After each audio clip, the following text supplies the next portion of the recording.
আসসালামু আলাইকুম everyone, welcome back to my channel দেশি ব্লগ চ্যানেলে সবাইকে স্বাগতম। প্রায় আজ 3 দিন পর আমি ছাদে আসছি। তো প্রথমে আমি তরমুজটাই দেখার অপেক্ষায় ছিলাম। সেটাই দেখলাম যে ওটা আছে না আবার পচে গেছে, না ভালো আছে, তবে অনেক কালো পিঁপড়া আসছে। তো জানি না এটাকে কিভাবে বাঁচাবো। আর হচ্ছে রজনীগন্ধার 2টা স্টিক বের হয়েছে, সেটা দেখেও বেশ ভালো লাগতেছে। তো লেবু গাছে আবারও ফুল আসছে, নতুন করে লেবু হবে। আর এই লেবুটা উঠাই নিলাম আর কি খাওয়ার জন্য। লেবুটা পেকে গিয়েছে, তা না হলে আবার পড়ে যাবে। আর এই যে গাছটা দেখিয়েছিলাম আপনাদেরকে, বলছিলাম যে এটা কী গাছ, এইটা মোরগ ফুলের মতো ফুল বের হয়েছে চারিপাশ থেকে, সেটাই দেখলাম। আর হচ্ছে বৃষ্টির কারণে ছাদটা শ্যাওলা ধরে গেছে একদম। যেহেতু রোজ বৃষ্টি হয় সেই কারণে আর ছাদে যাওয়া হয় না। আর কাপড় শুকাতে দিতে গেলে গাছগুলোতে পানি দিতে হয়, তখন যায় আর কি যাওয়ার প্রয়োজন হয়। তো প্রয়োজন ছাড়া আমি বৃষ্টির দিনে আর যাচ্ছিও না। এখন কিন্তু হচ্ছে বিকেলবেলা, মানে দুপুরের খানা দানা খাওয়ার পর এখন 5টার মতো বাজে। তো রান্নাঘরটা পরিষ্কার করতেছি, এই সাইডটা পরিষ্কার করা হয় নাই। আর হচ্ছে আগের ভিডিওতে তো দেখিয়েছিলাম কাঁচের জারগুলা সব ধুয়ে পানি ঝরাতে দিছিলাম, সেগুলাই এখন রিফিল করে নিব। আর ব্লেন্ডারে আমি দুপুরে রান্না করার সময় মশলা করছিলাম, তো সেটা আবার একটু মুছে তারপরে রেখে দিচ্ছি। যেহেতু আমার এখন রান্নাঘর পরিষ্কার করার প্ল্যান ছিল, ওই জন্য তখন আর ওইটা পরিষ্কার করিনি। আমি যেই দিনে মশলা করি ওই দিনে ওইটা ভালো মতো পরিষ্কার করি, তাহলে আর ওটা আলাদা করে এক্সট্রা করে সময় দিয়ে পরিষ্কার করতে হয় না। আমি যেইভাবে কাজ করি চেষ্টা করি আপনাদের সাথে সেইভাবেই ভিডিওটা শেয়ার করার।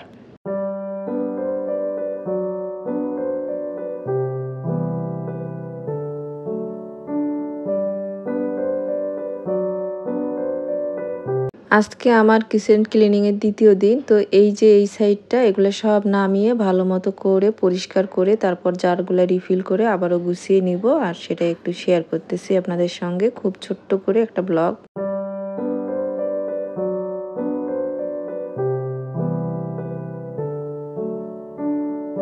তো এই যে সব জারগুলো আমি নামিয়ে নিচ্ছি, আর যেগুলো একটু মুছে নেওয়ার দরকার সেগুলো একটু মুছে নেব। আর কিছু জার আমি ধুয়ে শুকিয়ে রেখে দিয়েছি।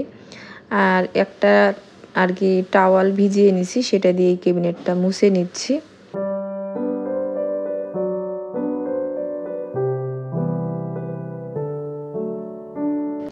আশফিয়া ফারজানা ব্লগ থেকে আপু লিখছে, আপু দুধ চা দিয়ে পরোটা খুব ভালো লাগে। আপু তুমি কি সব সময় ফ্রোজেন পরোটা খাও? নিজের গাছের ফল হলে ভালো লাগে, আর ভাইরাল হয়েও গেছে। তো ওই যে আগের একটা ভিডিওতে যে বলছিলাম মমহিরা আপুকে নিয়ে নেগেটিভ ভিডিও বানিয়েছে, তো ওই মহিলা ভাইরাল হয়েও গেছে।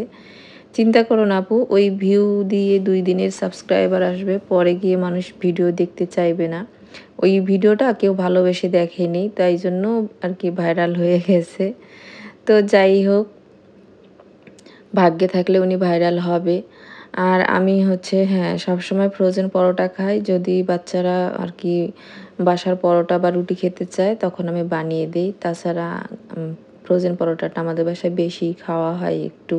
যেহেতু আমরা কোনো রাইসের জিনিস খাই না, খিচুড়ি, ভাত বা ফ্রাইড রাইস এগুলো আমরা সকালবেলা একদম কেউ খাই না। ওই কারণে হচ্ছে ফ্রোজেন পরোটাটা থাকেই ঘরে। আর আমি যেহেতু ঘুম থেকে উঠেই একদম কাজে লেগে যেতে পারি না, সেই জন্য। আচ্ছা, এখানে আমি এই যে খেজুর ঢেলে মানে ফ্রিজে রাখতেছি। যেহেতু ফ্রিজে রাখি আমি খেজুরটা, সেই কারণে হচ্ছে একটা প্লাস্টিকের জারে রাখলাম।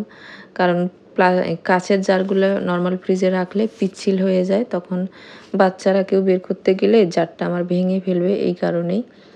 আর হচ্ছে মশলাপাতি, ডাল, এগুলো অনেক কিছুই নিয়ে আসা হয়েছে। তো যতদূর পারি আর কি একটু জারগুলা রিফিল করে নেই। গরম মসলা শেষ হয়েছে প্রায় 1 সপ্তাহ। মানে এই গরম মসলার গুঁড়াটা তো আর নিয়ে আসাও হয়নি, আর জারটা ভরাও হয়নি, আর কয়েকদিন রান্নাতে ব্যবহার করাও হয়নি। তো এই বাজারগুলো কালকে রাত্রে নিয়ে আসা হয়েছে। ভাবলাম এখন সব গোছাই যতদূর পারি আর কি সম্ভব।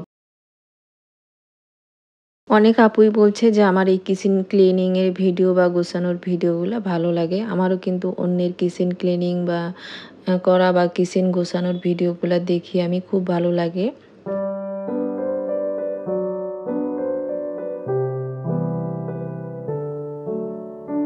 রাফসান আরফাম মম আইডি থেকে আপু কমেন্ট করছে, আসসালামু আলাইকুম আপু। ওয়ালাইকুম আসসালাম আপু। মিষ্টি খেয়ে নিলেন, মেশিন থেকে কাপড় বের করে নিলেন, তারপর ডাক্তারের কাছে গেলেন। তো আপু, হ্যাঁ, গতদিন আমি একটু চোখের ডাক্তার দেখাতে গিয়েছিলাম, রেগুলার যে চেক আপ হয়। আর আমার যেহেতু একটু অ্যালার্জি আছে, একদিন ইলিশ মাছ খাওয়ার পর আমার চোখ নিয়ে আজ 1 সপ্তাহ থেকে মানে আমি শান্তিই পাচ্ছি না। শুধু চোখ চুলকায়, কেমন জানি লাগে, কান চুলকায়, কিন্তু স্কিনে যে র্যাশ হয় ওইটা হচ্ছে না। তো শখ করে কোনো একটু খাবার আমি যদি খেয়ে ফেলি তাহলে এরকম হয়। আচ্ছা, আর এই যে কাঁচের জারগুলা এখানেই শুকিয়ে গেছে, একদম ভালো মতো শুকিয়ে গেছে, তো ওগুলো আর মোছার দরকার হয় নাই। এগুলা হচ্ছে দারচিনি, তারপরে চিনি, গুঁড়া দুধ, তারপর মাসকলাইয়ের ডাল। মাসকলাইয়ের ডালটা আমরা হচ্ছে খুবই কম খাই, তেমন একটা খাওয়াই হয় না। ওই ২-৩ মাসে ১ দিন খাওয়া হয়। তো সেই রকমই নিয়ে আসা হইছে। আমরা মসুরের ডালটা আর বুটের ডালটা বেশি খাই আরকি। তো বুটের ডালটা পটল দিয়ে, ডিম দিয়ে রান্না করলে তরকারির মতো করে রুটি, পরোটা যেটাই বলেন ভাতের সাথে খেতে ভালো লাগে। যার কারণে বুটের ডাল আর মসুরের ডালটাই বাসায় বেশি খাওয়া হয়। আর এই যে ছোট জারটাতে আমি চিনি রাখি সুমাইয়ার জন্য। মাঝে, মাঝে সুমাইয়া চিনি দিয়ে কিছু একটা করে খায়। ওর ধরতে সুবিধা হয়। আর একটা চামচ ওর মধ্যে দিয়ে দিছি যেন ও খুব ইজিলি ওইটা নিয়ে আরকি যেটাই খায় খেতে পারে। আর এখানে একটু চিনি রাখি যেটাতে সবসময় আমি ইউজ করি আরকি। তো এই হলো অবস্থা। আর গুঁড়া দুধ কালকে শেষ হইছে, তো আর ঢালা হয় নাই। কারণ ওই যে একটু ভাবছিলাম আপনাদের সঙ্গে ভিডিও শেয়ার করব, আর কাঁচের জারটা ধুয়ে দিছিলাম। ওইটা ভালো মতো না শুকা পর্যন্ত আর হচ্ছে ঢালানো যাবে না। এখানে তিল নিয়ে আসছি। প্রতি সপ্তাহে ২-১ দিন তিলের ভর্তা আমরা খাই। আর তিলটা নিয়ে এসে বেশিদিন রাখলে পোকা হয়। তো ওইজন্য আমি খুব কমই নিয়ে আসি যেন ২ দিনের ভর্তা হয় সপ্তাহে আরকি। আর আমি যেহেতু নিজেই প্রতি সপ্তাহে বাজার করি, যার কারণে হিসেব করেই করি। এতে করে আর কি কোনো কিছু অপচয়ও হয় না। আর নিজের হাতে ২-১ টা টাকা পয়সাও থাকে, যেটা দিয়ে একটু নিজের শান্তি মতো আর কি কোনো কিছু কেনাকাটা করা যায়। যাই হোক, এই যে, যে মধুর ছোট, ছোট জারগুলা, এই জারগুলা থেকে স্টিকারগুলা আমি উঠাতে পারি না। যার কারণে ওরকমই রেখে দিতে হয়।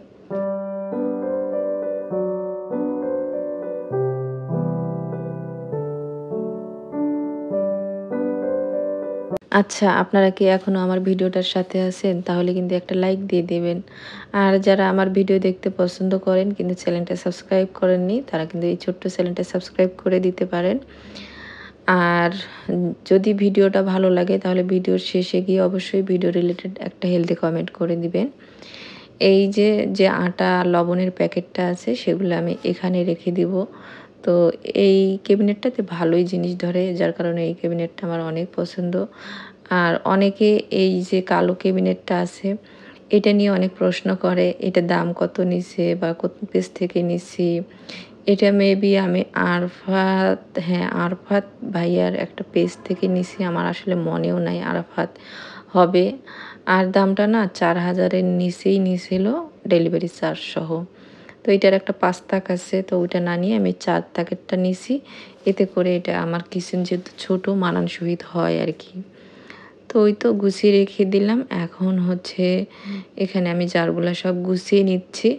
আর ওই ক্যাবিনেটের ২ তাকে আমি হচ্ছে রসুন, আলু, পেঁয়াজ রাখি। আর ২ তাকে আমি এরকম শুকনা খাবার-দাবার রাখি। যেহেতু বড় আর আমি অত বেশি একদম বাজার করে রাখি না। কারণ পোকামাকড় হয়, ওইটা আমার পছন্দ না।